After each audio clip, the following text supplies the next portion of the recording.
Hi guys, ಎಲ್ರಿಗೂ ಕೂಡ good afternoon. ಇವತ್ತು ಯೂಟ್ಯೂಬ್ ಕಡೆಯಿಂದ 5 ಹೊಸ ಅಪ್ಡೇಟ್ಸ್ಗಳು ಬಂದಿದೆ. ಏನೇನು ಅಪ್ಡೇಟ್ಸ್ಗಳು ಬಂದಿದೆ ಅಂತ ನೋಡ್ತಗೋಣ ಬನ್ನಿ. ಸೊ ಇವತ್ತು ಯೂಟ್ಯೂಬ್ ಕಡೆಯಿಂದ ಬಂದಿರುವಂಥ ಫಸ್ಟ್ ಅಪ್ಡೇಟ್ ಏನಪ್ಪ ಅಂತಂದರೆ ಗುಡ್ ಅಪ್ಡೇಟ್ ಅಂತಲೇ ಹೇಳ್ಬೋದು. ಸೊ ಯೂಟ್ಯೂಬಲ್ಲಿ ಇವಾಗ ಯೂಟ್ಯೂಬರ್ಸ್ಗಳು ನಿಮ್ಮ ಯೂಟ್ಯೂಬ್ ಕಮೆಂಟ್ಸ್ಗಳಿಗೆ ಆಡಿಯೋ ಮುಖಾಂತರ ರಿಪ್ಲೈ ಮಾಡ್ಬೋದು. ಈ ಒಂದು ಫೀಚರ್ ಬರುತ್ತೆ ಅಂತ ಯೂಟ್ಯೂಬರ್ ಆಲ್ರೆಡಿ ಅಪ್ಡೇಟ್ ಮಾಡಿದರು. ಸೊ ಈ ಒಂದು ಫೀಚರ್ನ ಇವಾಗ ಮಿಲಿಯನ್ಸ್ ಆಫ್ ಕ್ರಿಯೇಟರ್ಸ್ಗಳಿಗೆ ಇದನ್ನು ಆಲ್ರೆಡಿ ಕೊಟ್ಟಿದ್ದಾರಂತೆ. ಸೊ ಈಗ ನೀವು ಯೂಟ್ಯೂಬರ್ಸ್ಗಳಾಗಿತ್ತು ಅಂತಂದರೆ ನೀವು ಕಮೆಂಟ್ಸ್ಗಳಿಗೆ ಆಡಿಯೋ ಮುಖಾಂತರ ರಿಪ್ಲೈ ಮಾಡ್ಬೋದು. YT ಸ್ಟುಡಿಯೋದಲ್ಲಿ ಹೋಗ್ಬಿಟ್ಟು ಕಮೆಂಟ್ಸ್ಗಳಲ್ಲಿ ನೀವು ರಿಪ್ಲೈ ಮಾಡ್ಬೋದು. ಸದ್ಯಕ್ಕೆ ಈ ಒಂದು ಫೀಚರ್ ನನ್ನ ಒಂದು ಚಾನಲ್ಗೆ ಬಂದಿಲ್ಲ, ಬಟ್ ತುಂಬ ಜನರ ಚಾನಲ್ಸ್ಗಳಿಗೆ ಆಲ್ರೆಡಿ ಬಂದಿದೆ. ಆದಷ್ಟು ಬೇಗ ಇದು ಎಲ್ಲರೂ ಚಾನಲ್ಗೂ ಕೂಡ ಪ್ರೊವೈಡ್ ಮಾಡ್ತಾರೆ. ಸೊ ಯೂಟ್ಯೂಬರ್ ಈ ಒಂದು ಅಪ್ಡೇಟ್ನ ಕೊಟ್ಟಿದ್ದಾರೆ. ಸೊ ಇನ್ನು ಯೂಟ್ಯೂಬ್ ಕಡೆಯಿಂದ ಬಂದಿರುವಂಥ ಎರಡನೇ ಒಂದು ಅಪ್ಡೇಟ್ ಏನಪ್ಪ ಅಂತಂದರೆ, ಇವಾಗ ನೀವು ಯಾವುದೇ ಒಂದು ಯೂಟ್ಯೂಬ್ ವೀಡಿಯೋನ ಬೇರೆ ಲ್ಯಾಂಗ್ವೇಜಲ್ಲಿ ನೋಡ್ಬೋದು. ಈಗ ಎಕ್ಸಾಂಪಲ್ ನಾನು ಕನ್ನಡದಲ್ಲಿ ಮಾಡಿದ್ದೀನಿ ಅಂತಂದರೆ ನನ್ನ ವೀಡಿಯೋನ ನೀವು ಇಂಗ್ಲೀಷು, ಹಿಂದಿ ಈ ಥರ ಸೊ ನೀವು ನೋಡ್ಬೋದು. ಆಯಿತಾ, ನಾನೇನೋ ಡಬ್ಬನ್ನು ಆನ್ ಮಾಡಿತ್ತು ಅಂತಂದರೆ ಸೊ ಈ ಒಂದು ಫೀಚರ್ ಏನಿತ್ತು ಸೊ ನಮಗೆ ಆಡಿಯೋದಲ್ಲಿ ಮಾತ್ರ ಇರ್ತಿತ್ತು. ಸೊ ಇನ್ನು ನೆಕ್ಸ್ಟ್ ಫ್ಯೂಚರಲ್ಲಿ ಇವಾಗ ನೆಕ್ಸ್ಟ್ ಹೊಸ ಅಪ್ಡೇಟ್ ಬರ್ತಾ ಇದೆ. ಏನಪ್ಪ ಅಂತಂದರೆ ಸೊ ಈಗ ನೀವು ಟೈಟಲ್ಲು, ಡಿಸ್ಕ್ರಿಪ್ಷನ್ನು, ಈ ವಿಡಿಯೋ ಆಡಿಯೋ ಏನಿರುತ್ತೆ ಅದನ್ನು ನಾವು ಸೆಟಪ್ ಮಾಡಿಕೊಂಡು ನೋಡ್ಕೊಳ್ಬೋದು. ಅಂದರೆ ಈಗ ನಮ್ಮ ಟೈಟಲ್ಲೇ ಬೇರೆ ಲ್ಯಾಂಗ್ವೇಜಲ್ಲಿ ಬೇಕು ಅಂತಂದರೆ ಅದನ್ನು ಆನ್ ಮಾಡ್ಕೊಳ್ಬೋದು. ಆವಾಗ ಟೈಟಲ್ ಮಾತ್ರ ಬೇರೆ ಲ್ಯಾಂಗ್ವೇಜಲ್ಲಿ ತೋರಿಸುತ್ತೆ. ಈಗ ನಾನು ಕನ್ನಡದಲ್ಲಿ ಮಾಡಿರೋದು ಇಂಗ್ಲೀಷಲ್ಲಿ ತೋರಿಸ್ಬೇಕು ಅಂತಂದರೆ ಇಂಗ್ಲೀಷಲ್ಲಿ ಕನ್ವರ್ಟ್ ಆಗಿ ಅದೇ ತೋರಿಸುತ್ತೆ. ಅದೇ ಥರ ಡಿಸ್ಕ್ರಿಪ್ಷನ್ ಬೇಕು ಅಂತಂದರೆ ಅದಕ್ಕೊಂದು ಸೆಟ್ಟಿಂಗ್ ಮಾಡ್ಕೊಳ್ಬೋದು. ಅದೇ ಥರ ವೀಡಿಯೋಗೆ ಮಾಮೂಲಿ ಆ್ಯಸ್ ಯೂಶ್ವಲ್ ಆಡಿಯೋ ಚೇಂಜ್ ಮಾಡಬೇಕು ಅಂತಂದರೆ ನೀವು ಡಬ್ದು ಚೇಂಜ್ ಮಾಡ್ಕೊಳ್ಬೋದು. ಈ ಒಂದು ಫೀಚರ್ ಬರ್ತಾ ಇದೆ.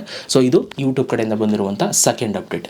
ಇನ್ನು ಯೂಟ್ಯೂಬ್ ಕಡೆಯಿಂದ ಬಂದಿರುವಂಥ ಮೂರನೇ ಒಂದು ಹೊಸ ಅಪ್ಡೇಟ್ ಏನಪ್ಪ ಅಂತಂದರೆ, ಈಗ ನೀವು ಯೂಟ್ಯೂಬಲ್ಲಿ ಆಲ್ರೆಡಿ ಅಪ್ಲೋಡ್ ಆಗಿರುವಂಥ ವೀಡಿಯೋಗಳಿಗೆ ಸೊ ನೀವು ಆಟೋಮೆಟಿಕಲಿ ಆರ್ಟಿಫಿಷಿಯಲ್ ಇಂಟೆಲಿಜೆನ್ಸಿಂದ ಒಂದು ಶಾರ್ಟ್ಸ್ಗಳನ್ನ ನೀವು ಕನ್ವರ್ಟ್ ಮಾಡ್ಕೊಳ್ಬೋದು ಇವಾಗ. ಆಯಿತಾ, ಸೊ ಅಪ್ಲೋಡ್ ಆಗಿರುತ್ತಲ್ಲ ವೀಡಿಯೋ ಅದರಲ್ಲೇ ಕಟ್ ಮಾಡ್ಕೊಳ್ಬೋದು. ಇವಾಗ ನೀವು ಹೊಸದಾಗಿ ಆ ಒಂದು ವೀಡಿಯೋನ ಕಟ್ ಮಾಡಿಕೊಂಡು ಶಾರ್ಟ್ಸ್ ಅಪ್ಲೋಡ್ ಮಾಡೋ ನೆಸೆಸಿಟಿ ಇಲ್ಲ.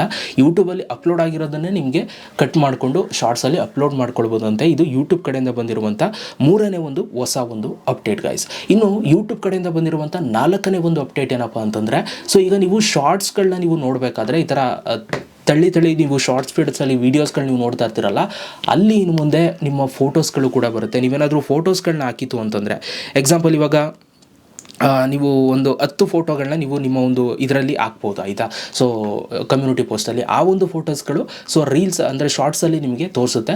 ಸೊ ಅಲ್ಲೂ ಕೂಡ ಈಗ ನೋಡ್ಬೋದಾಗುತ್ತೆ.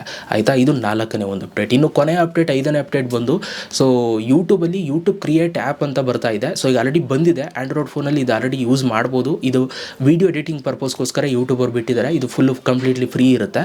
ಸೊ ಈ ಒಂದು ಆ್ಯಪ್ ಬಂದು ಕೇವಲ ಆ್ಯಂಡ್ರಾಯ್ಡ್ ಫೋನಿಗೆ ಮಾತ್ರ ಇತ್ತು. ಇವಾಗ iOSಗೂ ಕೂಡ ಬಿಟ್ಟಿದ್ದಾರೆ. ಅಂದರೆ ಐಫೋನ್ ಯೂಸರ್ಸ್ಗಳು ಕೂಡ ಈ ಒಂದು ಆ್ಯಪನ್ನು ನೀವು ಇನ್ಸ್ಟಾಲ್ ಮಾಡ್ಕೊಂಡು ಇವಾಗ ಯೂಟ್ಯೂಬ್ ಕ್ರಿಯೇಟ್ ಆ್ಯಪಲ್ಲಿ ನೀವು ಎಡಿಟ್ನ ಮಾಡ್ಬೋದು.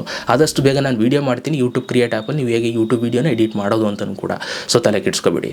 ಇದಿಷ್ಟು ಹೊಸ ಅಪ್ಡೇಟ್ಸ್ಗಳು, 5 ಅಪ್ಡೇಟ್ಸ್ಗಳು ಇವತ್ತು ಬಂದಿರುವಂಥದ್ದು. ಯಾವ ಅಪ್ಡೇಟ್ ನಿಮ್ಗೆ ಇಷ್ಟ ಆಯಿತು ಅಂತ ನಾನು ಕಮೆಂಟ್ ಬಾಕ್ಸಲ್ಲಿ ಕಮೆಂಟ್ ಮಾಡಿ. ಇದೇ ಥರ ವೀಡಿಯೋಸ್ಗಳಿಗೆ ಸಬ್ಸ್ಕ್ರೈಬ್ ಮಾಡಿ ಇಟ್ಕೊಂಡಿರಿ. ಸಿಗೋಣ ಗೈಸ್ ನೆಕ್ಸ್ಟ್ ವೀಡಿಯೋದಲ್ಲಿ. ಅಲ್ಲಿ ತನಕ ಲವ್ ಯು ಆಲ್ ಗೈಸ್.